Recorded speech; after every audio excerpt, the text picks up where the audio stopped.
こんにちは、MC パークです。元気ですか？今日はね、キャンプに行ってきますね。1泊2日のキャンプです。そろそろね、夏も終わりなんで、キャンプも収め時かなと思ったんで、今年最後のキャンプ納めに行ってきます。で、せっかくキャンプ行くんで、今あげてるキャンツー USA で使ってるキャンプ装備を全部持ってきたんで、それもね、紹介したいと思います。見てくれてる人は分かってもらえると思うんですけど、かなり過酷な旅でした。その中でもこの装備たちはちゃんと、活躍してくれたんで、自分で言うのも悪いですけども、かなり参考になる動画になるかなと思います。ちょっと季節外れなんでね、来年の夏とかにキャンプ行く人が行こうかなって考えてる人がいたら、参考にしてもらえればいいなと思います。よし、ここですね、ポテトバッジ。前も一回来ましたよね。なんだ、ガラガラですね今日。では適当なところにキャンプして道具紹介いきましょうか。じゃあ前と同じでいいですか？ここにしましょう。はい。あれ、あの木俺が前持ってきたやつじゃないの？まだあんな。はい、よいしょ。こういうところは挑戦しないっていうね、前と同じところになりましたね。じゃあキャンプ装備紹介しましょう。でね、僕のキャンプ装備はね、全部この箱の中入ってます。箱じゃねえ、バッグ。よっと。そんな重くないんですよ。で、もともと R90 で北海道に行こうって思ってた時にいろいろ揃えたキャンプ装備がこれなんですけど、 R90 って積載が全然ないじゃないですか。なので、なるべく小さな、中ぐらいのバッグで、最大限キャンプ装備をいろいろ詰められるように、キャンプツーリングができるようにと思って、軽量でちっちゃいっていうキャンプ装備をかなり選びましたので、車とかで一気にキャンプしちゃう人向けというよりかは、本当にそのバイクでキャンプをして、なるべく荷物を小さくしたい、軽くしたいっていう人向けに、かなり役に立つ動画になるかなって思います。じゃあ開けていきましょうっていうか、ちょっと一通り全部持ってきちゃいますね。はい、じゃあキャンプ道具の紹介していきますね。で、さっきも言ったんですけども、これ一つにほぼ全部が収まってます。ほぼ全部っていうのはちょっと一部入ってないのがあるんで、それはちょっと後で言いますね。まずはメジャーなところからいきましょうか。椅子ですね。ホムルスっていうメーカーの椅子です。はい。ヘリックスみたいな名前のなんかちゃんとした本家のやつがあるんですけど、それのコピー品です。でもね、ちっちゃいし軽いし、僕がバコバコ座っても壊れなかったんで、コピー品にしては優秀ですね。結構安かったと思います。多分ね、1500円ぐらいですよ、あれ。次、テント。よいしょ。バンドックのソロドームってやつですね。BDK08B サンドカーキってやつを選びましたね。これいいっすよ、このテント。これ何がいいって、ちっちゃいし、ちょっとね、詳しいサイズ忘れましたけど、まずちっちゃい、軽い、そして設営と撤収がめちゃくちゃ簡単なんですよ、こいつ。キャンプで一番めんどくさいのってさ、撤収の時だと思うんですよ、片付け。それがね、こいつ鬼楽なんで、こいつはね、おすすめです。めっちゃいいテント、これは。適当にバシャバシャバシャって入れてもちゃんと入ってくれます。次、寝袋。よいしょ。ネイチャーハイク。CW280 ウルトラライトスリーピングバッグってやつですね。これもね、ちっちゃい。いいところを挙げるとすればね。見てこのちっちゃさ。比較でこう iPhone の 10R ですね。10R じゃねえ、12か。置きますけど。このサイズ感伝わります？そうなんで、これのいいところは軽い、小さい、めちゃくちゃ小さい。そしてこれもね、撤収が楽なんですよ。もう適当にガシャガシャガシャって入れても、圧縮用のね、この紐がついてるんで、こう蓋をカパってかぶせて、ここを引っ張るとギッて圧縮してくれるんですよ。適当に入れても。で、ちっちゃくなってくれるという。で、軽い。でね、最適温度が11度とかかな。で、最低6度ぐらいまで耐えられるやつですね。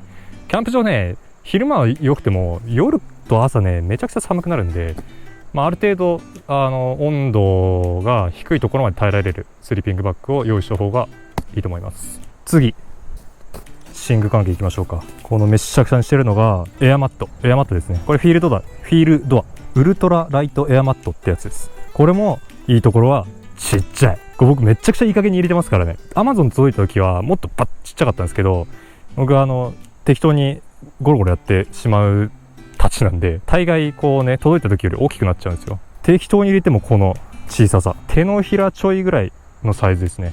でスリーピングバッグじゃないエアマットがなります。これもちっちゃくて撤収が簡単と。次、これはねピクニックシートですね。テントの下に敷くシートです。ギアトップっていうメーカーのやつで XXL みたいなやつを選びました。結構でかいやつですね。テントの下をもう全部覆ってくれるようになサイズのやつなんですけども、小さいと。でぐるぐる巻きにして入れてもちゃんと入ってくれる。あれもね優秀なやつですね。次これいきましょうか。 DD タープ。これはもうキャンプする人は大概持ってると思うんですけども、僕は、DD ハンモックのスーパーライトタープってやつを選びましたね。サイズは 3m×2.9 メートルって書いてありますのコヨーテブラウン。これをねさっきから何回も同じこと言いますけど、ちっちゃいと。ちっちゃいのもいいんですけど、ちっちゃいのって折りたたみとかを工夫してやんないと撤収するときになんかうまく入んないみたいなことがあると思うんですけども、ここに紹介してるやつらはもう適当にゴロンゴロンに入れてもちゃんと入ってくれます。なのでそういう点でもう撤収が億劫にならないのはもうかなりの強みですね。ちっちゃい軽い撤収が簡単。次、虫がいるね。これはね首枕ですね。これね別にキャンプでキャンプで使おうと思ったんじゃなくて、ヨーロッパツーリングの時に飛行機の中で快適に過ごそうと思って買ったやつです。テントの中ね寝心地が最高ってわけじゃないんで、1個枕があるといいですね。ちっちゃいやつね。空気で膨らませるやつです。あれはメーカー忘れましたけど検索したら多分秒で出てきます。次これテントポールですね。リビテックのテントポールです。これも安いですよ。多分3000円ぐらいで買えますね。で10本入ってます。で組み立て式です。で5本組み立てると190センチまでになりますね。これはね僕はこの DD タープを作るっていうの立てるときにこれは使ってます。後で一通り立てるんでその時にまた紹介しますね。あとはねそんぐらいなんですよ。これはあれです。ガイロープ、テントのロープですね。ちっちゃい。これは机です。ちっちゃい机兼まな板になります。こうやって組み立ててまな板になると。あと机ね。これはね N キャンプってやつのなんですけど、あんまりおすすめできるもんでもないから、僕本当はもっとねいい机持ってたんですよ昔ね。ちっちゃくてもっと折りたたみできて、で広げると大きいやつですが、ちょっとねうちの父もちょっとキャンプが好きなもんで、父がちょっとどうしても欲しいって言うんであげましたので、僕はこのちっちゃなやつを使ってますね。あると何かしら便利ですね。こういうピクニックテーブルがないような場所でキャンプする時もあるんで、そういう時はああいうね平らな面が一つあるといろいろ物を置くのに便利だと思います。でこれは耐火マットですね。僕は料理する時にこの上にガスボンベとか置いて使ってました。本当はこの焚き火をする人とかがこの上にね焚き火台を乗せてやったりするみたいですが、僕は基本的に焚き火はああいうファイアピットでやるんであんまりいらなかったかな。ランチョンマットみたいな感じで使ってましたね。最後スピーカー JBL のスピーカーですねとランタン DOD ってやつですね。多分ね日本だと有名なやつだと思う。これいいですよね。こう折りたたみ式で電池を使えるし、あと充電することもできます。ここからね USB 給電することもできるって。でライトは明るい色、暗い色、暖色系、ここまでちっちゃくなるし、あとこの状態で電気つけるとごめんね見えるかな、懐中電灯にもなりますね。元キャンプごめんなさい元キャンプっていうキャンツーのことなんですけど、英語で言うと元キャンプって言うんですよなんかあれですね、帰国子女っぽいですね。やぶからスティック。キャンツーは基本的にやっぱりこう機能を兼ね備えてる方がいいので、ちっちゃいし機能もいっぱいあるんで、僕はあれいいなって思って使ってますが、たまにあのまましまっとくと何かの衝撃でバッつって開いてる時があるんで、ちょっとそれだけがマイナスかな。これで全部ですね。俺はモバイルバッテリー、本当ね、俺もでかいの持ってたんですよ。なんか3万ミリアンペアぐらいあるやつ、それもねちょっと父に取られましたね。これらが、僕のキャンプセットで全部バッグに入ります。あ、ごめん、最初にこれ出したのあれですね、B3 ですね。ただの B3 です。特にいいも悪いもない普通の B3 です。はい。ここにハンマーが入ってましたね。ハンマー、あとなんか入って、これね、これ紹介しておきましょうか。体拭くシートです。これと、よいしょ、ちょっと待ってね。はい。これ。キャンツを長いことしてるとお風呂入れない場面がちょいちょいあります。そういう時に役に立ってくれたのがこの2つですね。これは、体拭くシートです。これ日本にもいっぱいあると思うんですけども、それの類似品ですね。めちゃくちゃ厚手で一枚一枚がでかいんで、結構体全身拭くのにも重宝しました。日本で買えるか分かんないですけど、探したら似たようなのいっぱいあると思うんで、キャンツ長いことする人はこういうの持ってった方がいいと思います。でもう一個、ドライシャンプーですね。これは水がいらないシャンプーです。スプレー状になってて、このスプレーを、頭にバーってかけて、頭を洗うと。災害の時とかに使ったり、あとね、地肌がすごく乾燥気味な人が水を使って頭を洗うと最後乾燥してなんか痛いことになるっていう人が使ったりするドライシャンプーですね。これで頭洗ってました。はい。あと最後言うとしたら虫除けのスプレーと、なんだっけこれ、チャッカマンですね。こんなのは別にわざわざいいも悪いもない、紹介することもない普通のものです。いや俺これ好きじゃないですね。これベタベタするんで。虫除け、虫除けはちょっと買って失敗でした。以上がキャンプ道具でございます。このバッグに入ってたね。でさっきねちょっとこのバッグに入りきらなかったものもあるって言いましたね。それは何かというと、こいつです。でかいですね。コットヒトハイクっていう、コットですね。これはアメリカに来て買いました。てか GS を買ってから買いましたね。もともとさっき見たように R90 の少ない積載スペースで最大限キャンプができる、で軽い、撤収も簡単っていうのを考えてキャンプ用品を集めたんで、要はこの中に1個入るようにね集めたんで、最初はこれだけでキャンプしてました。R90 レーサーの時とかね。ただ GS を買ってから積載がね極端にでかくなったんで、ちょっと欲が出て、コットを買いましたと。でね、これはコットの中ではちっちゃい方です。多分テントと同じぐらいですね。ちょいほとんど同じですね。テントと同じくらいのちっちゃさになりますが、これは残念ながらこの中には入りきらなかったですね。なので僕は中に入れてました。これについて一言言うとしたら、こいつねキャンツーでめちゃくちゃ活躍してくれました。キャンプツーリング長いこと行くといろんなね地面でキャンプすることになります。柔らかい芝生の時もあれば、ゴツゴツしたなんかコンクリみたいなところでやる時もあります。でそんなところでもこのコットさえあれば、ありとあらゆる環境でも同じ寝心地を提供してくれるんですよ。僕一回なんだっけ、ミドルゲートのゴッツゴツしたところでキャンプした時はペグがもう打っても打っても入らないぐらいの硬いとこだったんですよ。それでもうこいつがあったおかげでもう安眠できました。その後なんか砂漠のど真ん中でやりましたけど、あの時も割とね砂硬かったんですよ。でもこいつがあったおかげで安眠できました。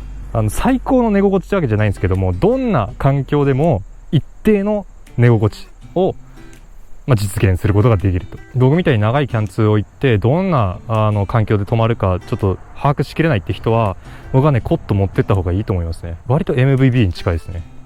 こいつはいい買い物でした。入りきらなかったけどね。でごめん、あともう一個あった。こいつに入らなかったやつ。はい、この辺ですね。クッカーを料理する道具ですね。R90 でキャンプツーリングやろうかなって思った時は料理する気が特になかったんで困らなかったんですけども、GS にしてから料理しようかなって思って買いましたので、まあこっちでアメリカで来て買ったんで、ここには入らなかったやつですね。これねいいっすよ。広げるとね、夜間、これね夜間超使えますよ。使いました。コーヒー入れたりするのに使いましたね。お皿2枚、鍋、でかい鍋ですよ。でか鍋1個、そしてフライパンで、これはフォークとかですね、フォーク、スプーンで、これ付属のコップですね。コップは僕は使いませんでした。あっちのお気に入りのコップがあるんで、あれを使ってます。ここまで入って収納はこんぐらいの大きさになるんで、確かにこれには入んなかったけども、料理するんだったらこれねよかった、あると便利ですよ。ごめんなさい、これちょっとメーカー完全に忘れたんで後で載せときますね。最後にこのバッグ紹介しておきましょうか。ゴールドウィンのクロスオーバーっていうやつですね。でこれ横が、こっちからこっちまで50センチかな、50センチの奥が確か30センチぐらいですね。でね、これお気に入りなんですよ。なんでかっていうと、まあ結構たくさん入るっていうのもあるんですけど、見て、これ背負えるんですよ。リュックにもなるんですよ、こうやってバイクからキャンプ場までってたまに歩くじゃないですか。そういう時にこういう背負える系だと楽で、取り付けもバッグのバイクへの取り付けも簡単。こうやってボーンと置いて、ここにあるやつを4箇所締めてキュッキュッてやるだけでいけるというんで、こいつね買ってよかったランキングトップ10に入りますね。まだあんのかな、あるかわかんないですけど、ゴールドウィンのサイト見てみたら多分似たようなのまだあると思いますね。はい、これが僕が過酷なキャンツー USA で使って活躍してくれたキャンプ装備たちです。こっからここぐらいまでは全部バッグに入りますんで、積載の少ないキャンプツーリングをしてる、積載の少ないバイクでキャンプをしようとしてる人とかにはだいぶおすすめできる、かなり厳選したんで自信持っていますね。かなりおすすめできる装備だと思います。でこれらを組み立てるとこんな感じですね。これが組み立て終わった状態です。このコットね、でかいので見える、このねテントにね入んないんですよ。でそういう時どうしてるかっていうと、こいつはね下に敷いてます。こんな感じですね。下にぶち込むと、テントが浮いちゃうんですが大丈夫です。覆っちゃったんで見えないと思いますけど、こんな感じです。このバンドックのソロドームほんと1人用なんで、1人が寝るだけのスペースになってます。ちょっと暗かったらごめんなさいね。